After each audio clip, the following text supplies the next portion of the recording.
wonderful.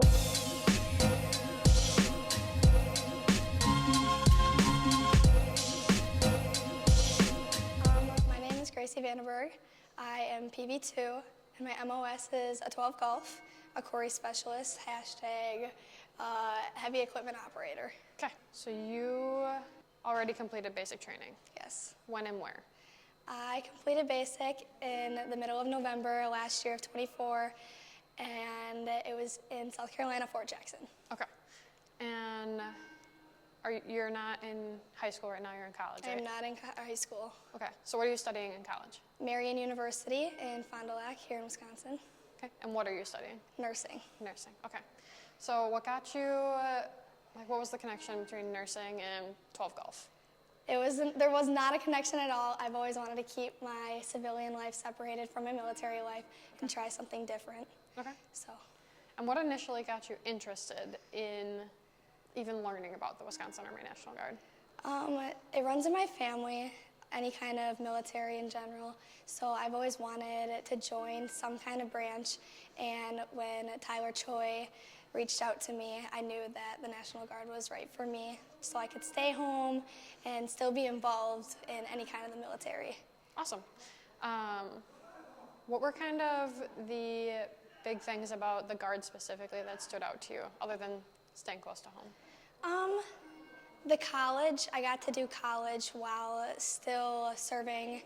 That was a big thing. I always wanted to go to school, and the Guard allowed me to stay here and still have drill and go to school during the week. So okay. that was my big thing. Otherwise, it was just being home. Yeah. Are there any benefits that you have been able to use already, like you've completed basic but haven't completed AIT? Are you able to use your education benefits?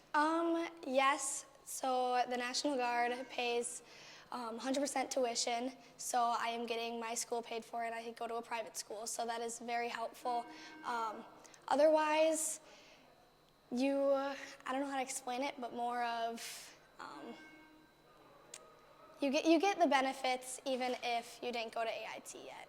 I think my most physical learning was running. I was never a runner and I've always wanted to be, but going to basic, you were running everywhere. Yeah. So by the end of it, I became a runner. I mean, I haven't ran since basic, but I hope to go back to AIT and run again. But that would probably be my favorite experience, just long term, because I still do it, or I can still do it. But otherwise, it would probably have to be just the experience as a whole. Most people don't do what we do down in basic, from going into gas chambers to obstacle courses to rucking in the middle of the night with 40 pounds on your back. So just all of that, and then you combine it together and you just think about it, and it's crazy. Yeah. So. Yeah, it's definitely an experience in itself, right? Yeah.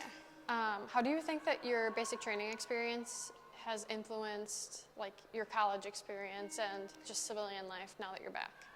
Responsibility.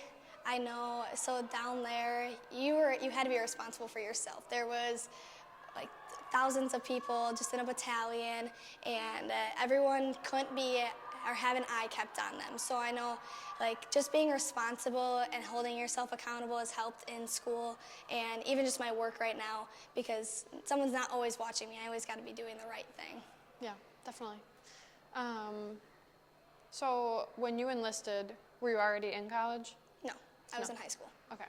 So what's something that you would tell a current high school senior that's looking at going to college, maybe thinking about joining the Guard? What would you give them a piece of advice?